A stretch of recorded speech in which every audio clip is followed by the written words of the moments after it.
Le monde a les yeux tournés vers deux endroits, Islamabad et Pékin. Aujourd'hui, vendredi 10 avril 2026, je vous explique. À Islamabad, des discussions cruciales autour d'un cessez-le-feu en Iran, avec la présence de figures comme J.D. Vance, côté américain, et des responsables iraniens comme Mohammad Baqir Ghalibaf ou Abbas Araghchi. Mais pendant que tout le monde regarde l'Iran, il se passe autre chose. Quelque chose de stratégique, silencieux et peut-être encore plus dangereux. À Pékin, le président chinois Xi Jinping a rencontré Tseng Li-wen, une figure du Kuomintang, le principal parti d'opposition à Taïwan. Vous avez bien entendu.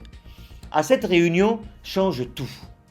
Pendant que Donald Trump est occupé avec l'Iran, la Chine envoie un message très clair. Tu regardes au Moyen-Orient et moi je bouge en Asie. C'est une stratégie d'encerclement indirect. Taïwan n'est pas juste une île, c'est le cœur mondial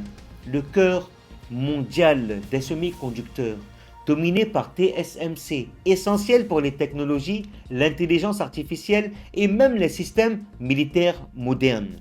Si Taïwan tombe, c'est une onde de choc mondial.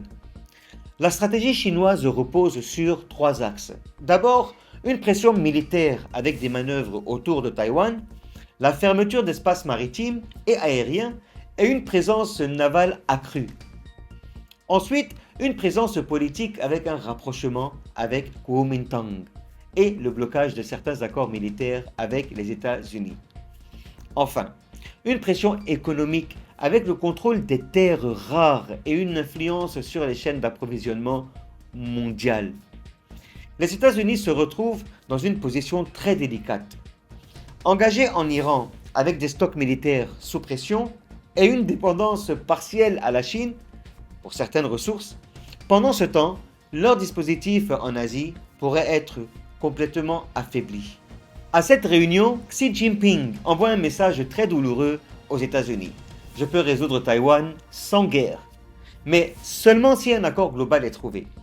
Ce qui s'est passé aujourd'hui à Pékin n'est pas une simple réunion politique, c'est un signal stratégique mondial.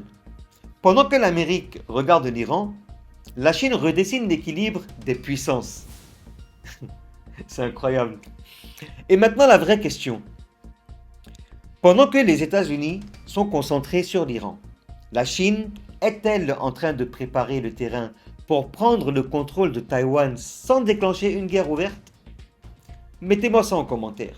Si cette analyse t'intéresse et que tu veux comprendre les enjeux cachés de la géopolitique mondiale, abonne-toi et active la cloche pour ne rien rater ou manquer de mes prochaines vidéos. Salam.